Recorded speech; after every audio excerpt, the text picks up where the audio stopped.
So we're halfway through 2024, time keeps moving, and like every year, we take a look back and see how things are going so far.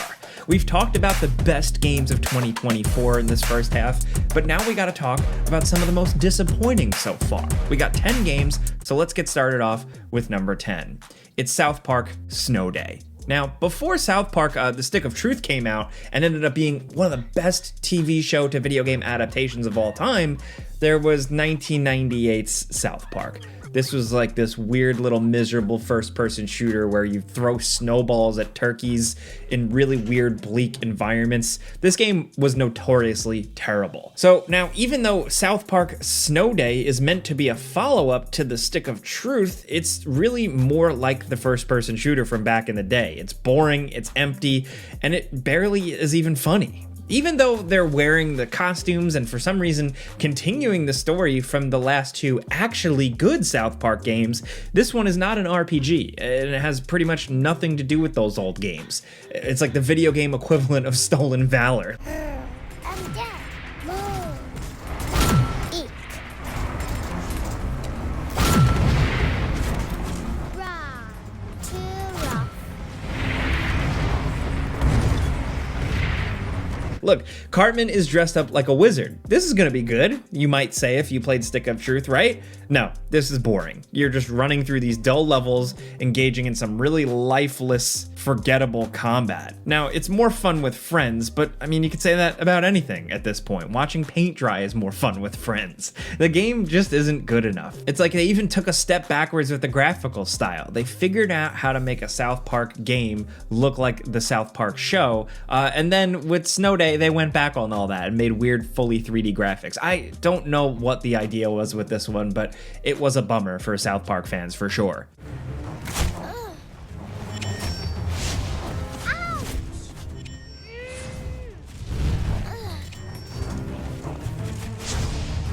No, you got me.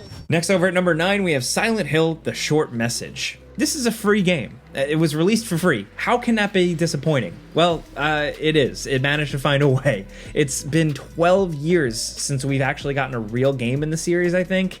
And, you know, most people don't think Silent Hill Ascension counts. And now, after all this, this is what they gave us. This is what Konami gave us. You don't want to judge it too harshly because it's free, but even going easy on this, like, bite-sized little story game, it's just still not good enough.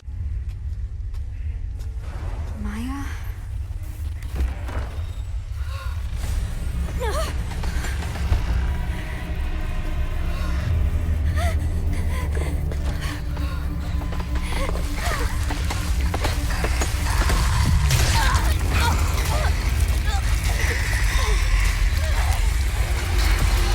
Sure, it's got Silent Hill elements. At least it borrows from the most superficial elements of the second game, like an otherworld and an unkillable stalker character, but it's all very surface level Silent Hill. It doesn't actually feel like those old games in the ways that really should count. Even that would be acceptable, I guess, if the gameplay wasn't so basic and the writing wasn't so abysmally bad. The idea of a Silent Hill story which involves high schoolers isn't a terrible idea, but all this story can manage is a collection of cliches. The central conflict barely boils down to anything. It's completely ridiculous, and it's impossible to take seriously because nothing about this even feels real. There's nothing else to even focus on. The gameplay is extremely basic. You know, you just walk around, you walk forward to progress the story, and occasionally run from a monster. That's it. So the entire experience is riding on the quality of storytelling, and it just falls flat on its face. Halfway through 2024, this Silent Hill revival project isn't going so hot. We're 0 for 2 so far, so get it together, Konami. Oh man, next at number 8, we have Star Wars: The Battlefront Classic Collection. This should have been a layup. I mean, at the time this collection came out, you could buy and play these games on PC and they'd work just fine. The original Pandemic-developed Star Wars Battlefront games are beloved and respected to this day. I played the hell out of these, and there are a lot of other people who prefer these to the EA-made follow-ups. There's just a certain charm that these old games have that the modern games kind of lack. They're far from perfect games, but they're fun, and it would have been nice to get a slightly cleaned up version of those old games that fix a few technical issues on PC, add matchmaking, and make those playable on modern consoles. It should have been a license to print print money when they released this thing, but the final product at launch was so slipshod and incomplete that the player base bailed, and the whole thing is pretty much dead now. There are so many unforced errors here. The massive file size from the upscaled textures that still look pretty bad, the introduction of new bugs and glitches, the terrible performance in multiplayer, and the server issues on launch day, the whole thing was a mess. And even though some of that has been fixed quite a bit, it was really just too little too late. Like, what was the idea here, guys? The Battlefront Classic Collection should have never come out in the state it was in, and they probably shouldn't have used uncredited mod assets either, but that's a whole other story.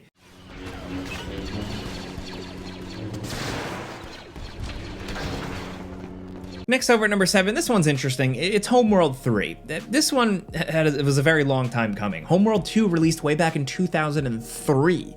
And while it's not everyone's favorite Homeworld game, this series has a small but rabid fan base who will just latch onto anything even remotely Homeworld related. There's nothing quite like these games. On the surface, they're RTS games, but the three-dimensional movement and like the unique atmosphere really makes them stand out. Now, when Homeworld 3 was announced, people were cautiously optimistic, but when some fans started playing the final product, well, the Metacritic user score says it all. Now, is Homeworld 3 that bad? No, I will say no way.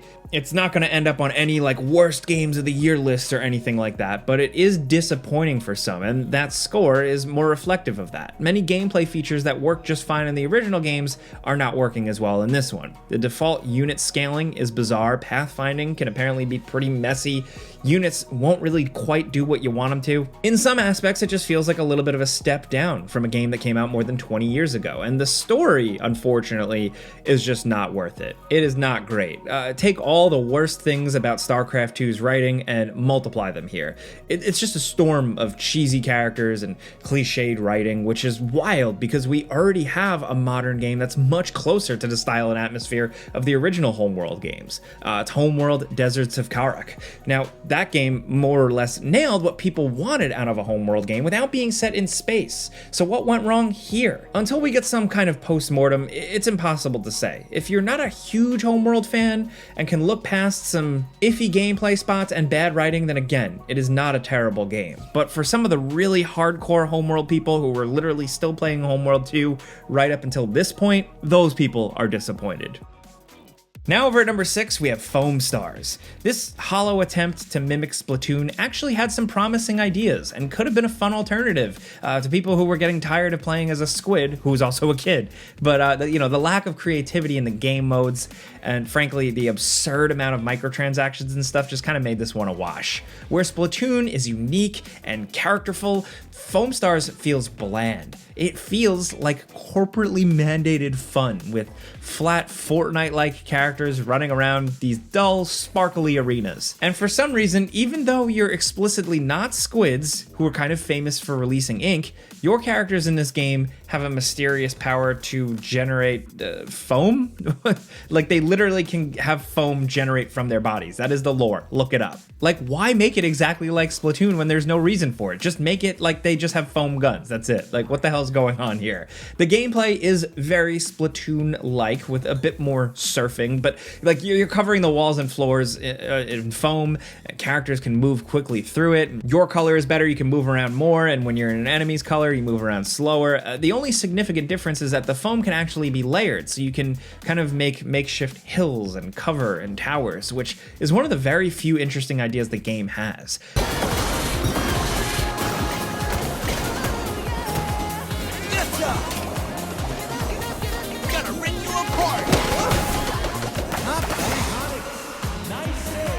But the monetization is really absurd, and this isn't a free-to-play game either.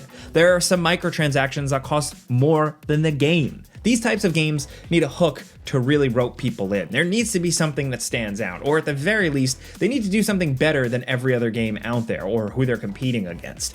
And Foam Stars really does neither. It's not as good as Splatoon. It doesn't have the character of pretty much any other popular multiplayer shooter. It's just a completely forgettable game, and that's a shame.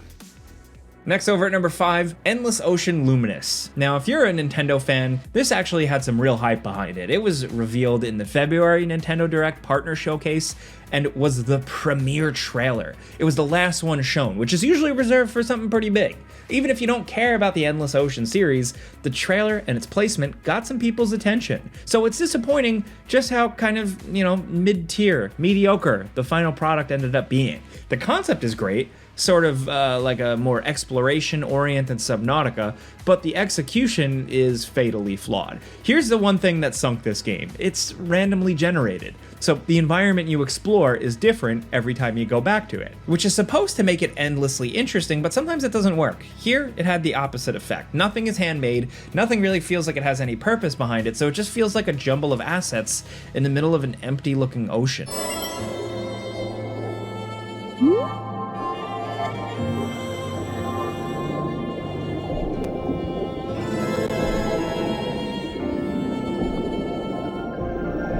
Tasseled wobbegong. This shark is wide and flat. Its color and pattern blend into the sand or reef. Tasseled wobbegong. This shark. Now, the wildlife can look awesome, but everything else is just boring. There are no deep sea trenches to explore or secrets to uncover because it's all just random stuff spread around equally. Subnautica knew that a carefully crafted world is so much more interesting to explore. Unfortunately, Endless Ocean Luminous was just boring and got very middling reviews and was mostly forgotten about.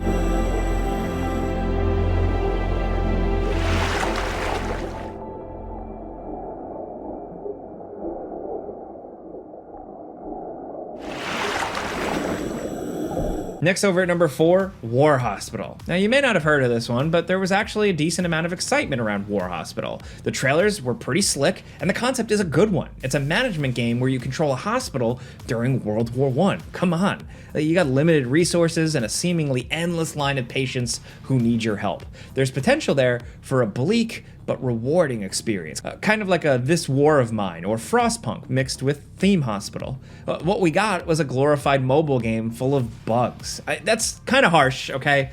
But it's not far off. The gameplay is very basic, and far too much time is spent on like fiddly little bits like discharging patients and rotating staff rather than the real high-level hospital management and like World War I stuff. How did it happen? Was it a mistake or an oversight? No, sir. It was just bad luck. The patient was too weak to survive the operation, and we could do nothing more to save him. Maybe with better equipment we could do something, but the sad reality is that we cannot save them all. The hardest part of the game is the first chapter, and then after that, you're on cruise control for the rest of it. It's weirdly balanced. There's just not enough going on here to keep it interesting, and it's even lacking in thematic elements that would at least make the story engaging. It's just a misfire all around. It's just a dull, buggy experience that lacks the tactical depth and decision-making you probably wanted from this type of game. If you want to play a bleak World War I game with a similar production value that's actually good, then check out Last Train Home. It's more of a management game, RTS hybrid, but the train management stuff is still more interesting than anything in this. Now at number 3, Phantom Fury. Now, Ion Fury was, and still is, one of the better games to come from the boomer shooter revival that we're currently knee-deep in. So when the trailer popped up for a sequel to Ion Fury, there was a lot of hype there. People wanted a follow-up, but not like this. Now, on paper, it sounds like the ideal sequel. It's gone fully 3D, there are tons of interactive environments and elements. It sounded kind of like Duke Nukem Forever that we actually wanted. Then the demo came out, and it wasn't great. It was a total mess. The controls are not good, and the actual final game wasn't that bad, but it's unfortunately still not our favorite. At the very least, it's not as good as Ion Fury, the previous game. It was made by different people this time around. Maybe that's part of it. I don't know. Phantom Fury, it just isn't good enough. It's kind of janky. It's not the most fun to play. The ambition is there, and you gotta respect a dev who's trying to make a Half-Life 2 style game. That's never gonna be easy, but they needed to give this one more time in the oven. I mean, hey, I know we brought up Duke Nukem Forever, but respect, it's way better than Duke Nukem Forever, so that's good. But I digress. Hostile sighted.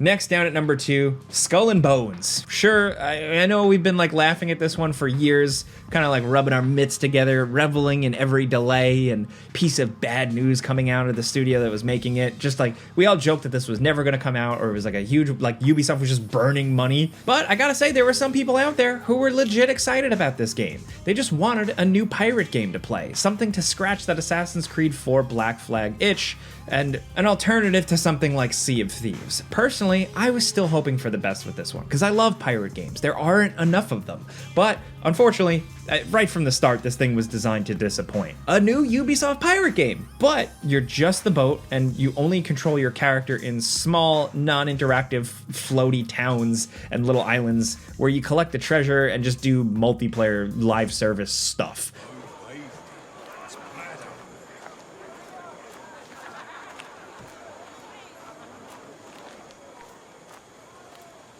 There's no shipboarding or ground-based combat at all. Also, the actual ship-to-ship combat is simplified. It's a live service game, but you still have to pay full price for it. And yes, there will be a season pass and microtransactions.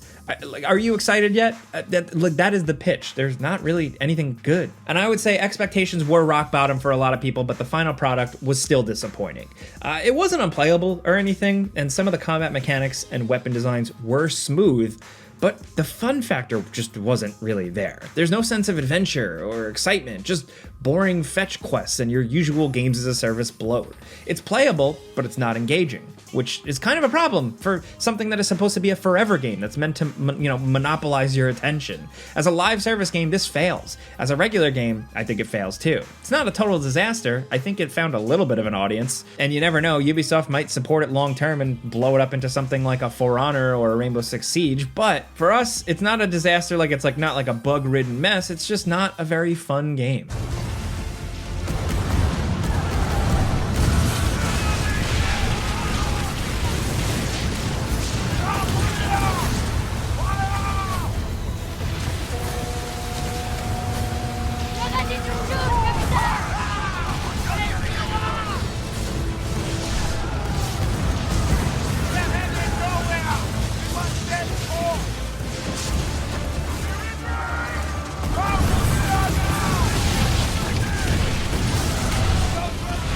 Now down at number 1, say it with me, you probably saw it coming, it's Suicide Squad Kill the Justice League. What else could be number 1 at this point? I mean, I don't even know where to start. Rocksteady went from making the Arkham games, the most innovative and exciting mainstream Batman games, and then they pivoted to this, an undercooked live service game. The frustrating thing for me personally is how much potential is here. Some of the gameplay, the feel of shooting the guns, some of the traversal feels really good. And some of the banter and the voice acting and stuff can be cool. The world they built, this metropolis is interesting. We kind of get to see Arkhamverse DC heroes. Also, the concept of like a story of Kill the Justice League, the potential was there to do something unique and different. I mean, they killed Batman. People didn't like it. There was a way to kill Batman that actually would have been pretty cool and interesting, but they squandered and wasted every opportunity. You owe me one!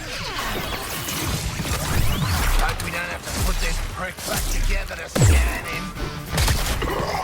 Arthur is actually posing a threat because... Coming from a developer who made such tightly designed, incredible single-player experiences, it's hard to describe just how disappointingly basic everything is. The whole game is spent on repetitive, time-wasting activities. There are only a couple of little mission types. The open world map is actually kind of small, and the campaign is super short. And then the end game, it's not really much, and everything they've released since has not been enticing. I don't really know what more to say about this one. It still kind of hurts to talk about because, I don't know, I love Rocksteady, I love Batman. I was hoping something good would come out of this, but unfortunately, nope. Pull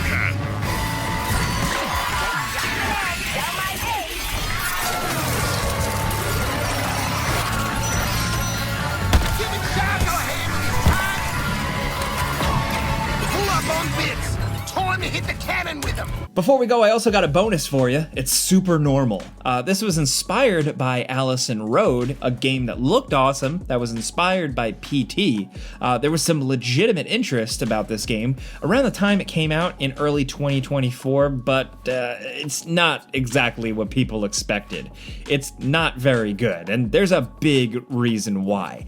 The developers behind this thing called themselves Hitori Productions and claim to be first-time developers, but they're actually not. They're actually just a renamed Jukai Studios, which is really just one guy. And what was the game they made before this one? It was Stray Souls, notoriously one of the worst games of 2023. Stray Souls is one of those games that has to be seen to be believed. Like, it was shockingly, unbelievably bad, with bizarre dialogue, weird, laughable horror. It's extremely short and it cost $30.